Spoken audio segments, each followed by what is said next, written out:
معزز سامعین، دو وقت ایسے ہیں رسول اللہ فرماتے ہیں ان میں جو دعا بھی کی جائے اللہ رب العالمین ضرور قبول فرماتے ہیں۔ سیدنا حضرت سہل بن سعد رضی اللہ تعالی عنہ سے روایت ہے، وہ بیان کرتے ہیں کہ نبی اکرم صلی اللہ علیہ وسلم نے ارشاد فرمایا کہ دو وقت ایسے ہیں ان میں جو دعا بھی کی جائے اللہ رب العالمین ضرور قبول فرماتے ہیں۔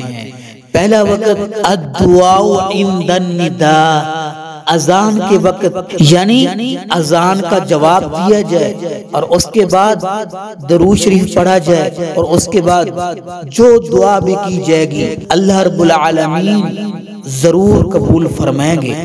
اور دوسرا وقت وَعِنْدِ الْبَأْسِ حِينَ يُلْهِمُ بَعْضُهُ بَعْضًا، جب گھمسان کی لڑائی جاری ہو، یعنی جب کافروں اور مسلمانوں کے درمیان گھمسان کی لڑائی اور جنگ جاری ہو، اس وقت بھی جو دعا کی جائے اللہ رب العالمین ضرور قبول فرماتے ہیں۔ ہمیں ان دو وقتوں میں اللہ رب العالمین سے ضرور دعا کرنی چاہیے، کیونکہ ان وقتوں میں اللہ رب العالمین دعا کو رد نہیں فرماتے، قبول فرماتے ہیں۔ معزز سامعین، رسول پاک صلی اللہ علیہ وسلم کے مبارک فرمان کو سن کر آگے ضرور شیئر کیجئے۔